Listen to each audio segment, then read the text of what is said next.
Hello, and welcome to the Flowing Juffwop channel. Today we're going to be doing a randomized team PvP challenge. So this is our team of 6 here, chosen by random number generator. So both players use the same 6 creatures here, and then we have a showdown. So I've got all the equipment loadouts and the skill screens here if anybody wants to try these on their own. No guarantee that it's going to be an amazing team, obviously, but there is a decent amount of synergy within the team. Got a good amount of charge synergy and antipode synergy with multiple multi-chill and multi-burn users on the team. And it's kind of interesting to see how 2 different players approached the same 6 monsters differently. So my thought going in was that I needed Mogwai to be a DPS monster. So you'll see I lead with that, mostly to take care of Spectral Eagle. And it also has a decent matchup into Goblin Hood due to Sure Strike. You see here one of the big differences between the 2 teams. We've got a dark shifted DPS Mogwai on my side and a light shifted support Mogwai on the other side. We both lead with Crystal Snail. Pretty strong as a tank monster. And of course, once it builds up enough shield, it's able to just take things out with its volatile shield procs.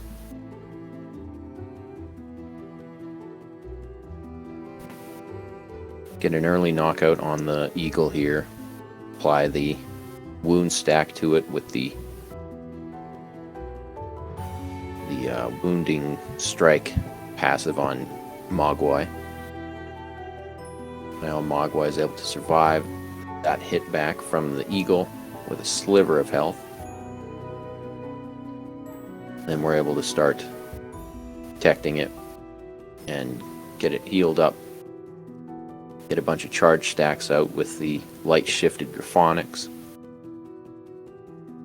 Single target revive here still works as a normal heal. You get a decent amount of charge out onto it.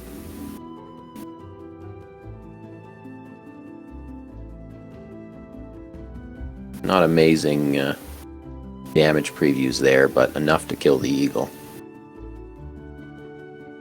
So going up early lead, taking out a monster here. Pretty good in this mirror match.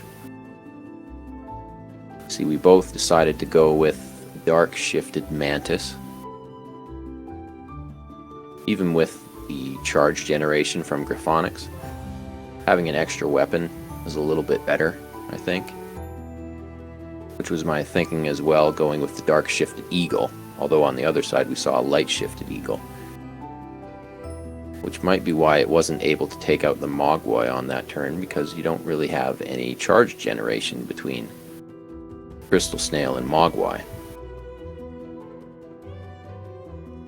So you can see pretty good previews on the Blade Widow there, but not really wanting to attack with either of my other 2 monsters. Wanting to set up a bit more here. And we see the bleed from Blade Widow here. Not a huge concern because we do have Purify on our healer Graphonics.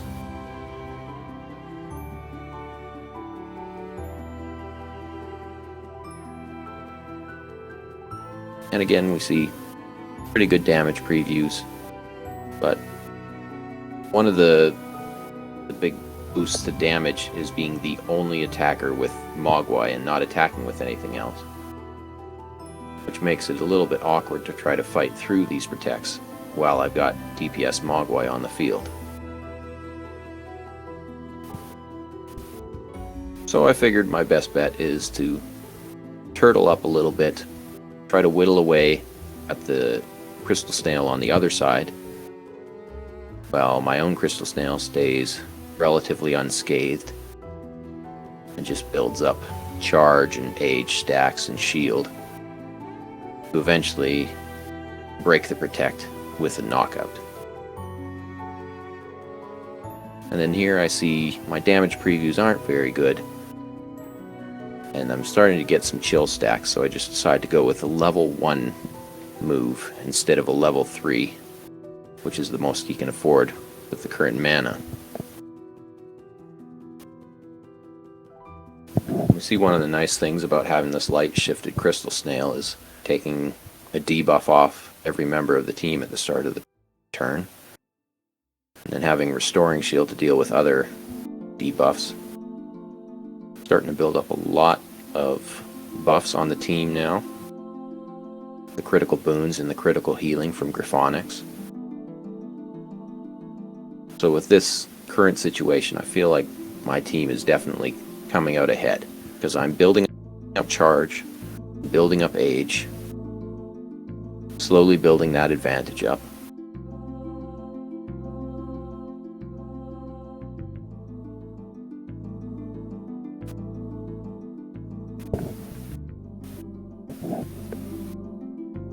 You would think that the Blade Widow might have an easier time taking out the Griphonics here, due to having that strong Leaf Slash.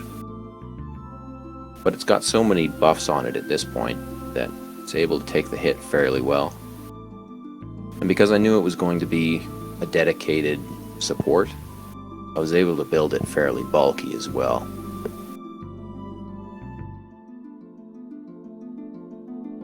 And of course, with it having Phoenix affinity, you have to kill it twice before it leaves the field. So if my opponent is focusing on killing Griphonics, my snail in particular is going to be able to continue building up the advantage of having age stacks and having its shield at full.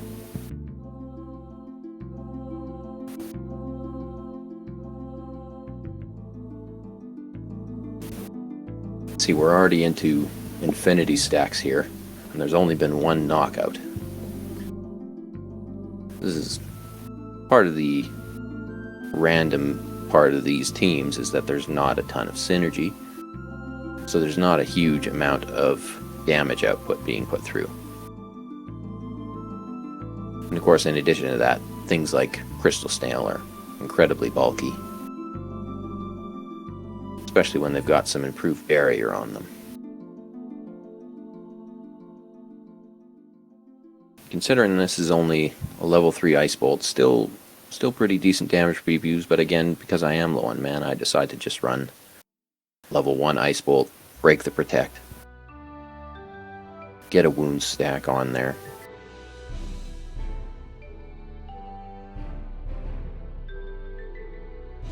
You can see just how strong the Crystal Snail is in this matchup on either side. Because if you're able to attack this Griphonics with 2 creatures rather than 1, then it's going down almost certainly. And of course, on my side with the Mogwai, I either break the protect with something else and give up the damage for being the only attacker, or I just hope that I can hold out long enough to start killing things in one shot with Mogwai.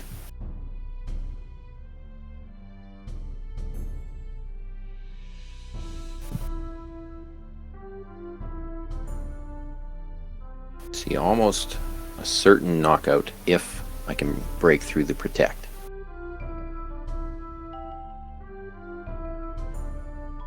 With these infinity stacks starting to add up, time for action is going to be very soon.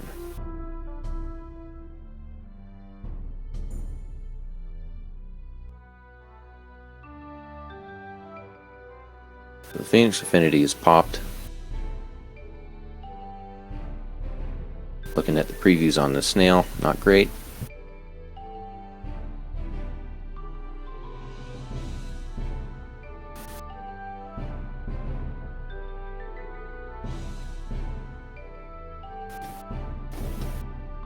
Spark Shower previews on Mogwai, pretty good. Over half, without any combo.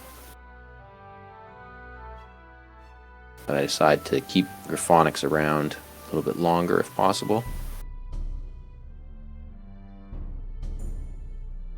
Full red preview there. So I'm able to forego my damage with Mogwai and instead transition this turn to a snail DPS. Lock in the knockout. Still have a decent amount of shield left over. Now Goblin Hood comes in.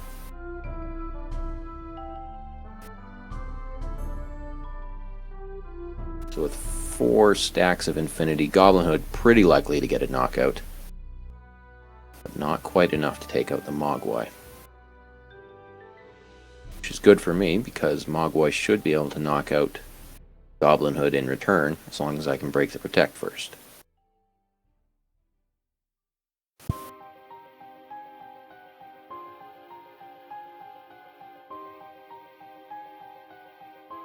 See if I can keep the Mogwai around a little bit longer.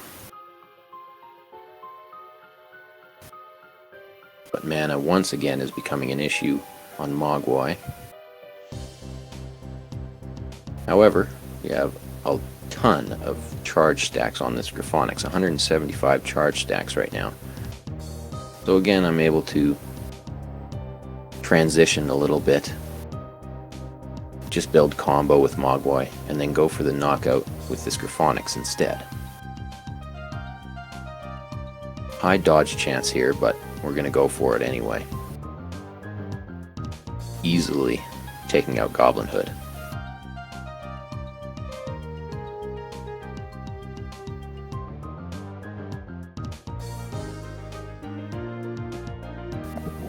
So now at this point, my opponent is right up against the wall. Down 3 monsters to 6, but with the advantage in Infinity stacks, entirely possible for a comeback to happen here.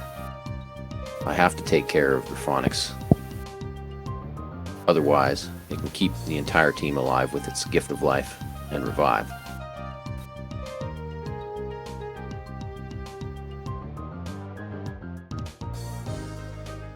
Of course, Blade Widow is uniquely suited to taking care of that. Having strong earth damage as well as the bleed, should be able to break through it and its Phoenix affinity with 1 attack. And in the process, get a whole bunch of bounty procs and build up some buffs that way. Rather than chancing it though, and hoping that the bleed is enough, I just ensure I get the knockout using my own Graphonics there. Better safe than sorry. Blade Widow doesn't stick around long, but it did what it had to do.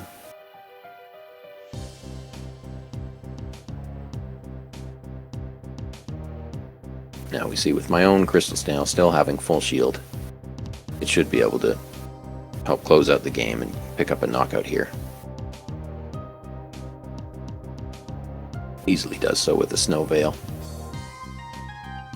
And then the fiery shots being super effective against Mogwai. On its own, it's not going to be able to do anything anyway. Alright, thanks for joining me. Leave a like and comment, subscribe. Let me know if you enjoy the content, if you want something else like this.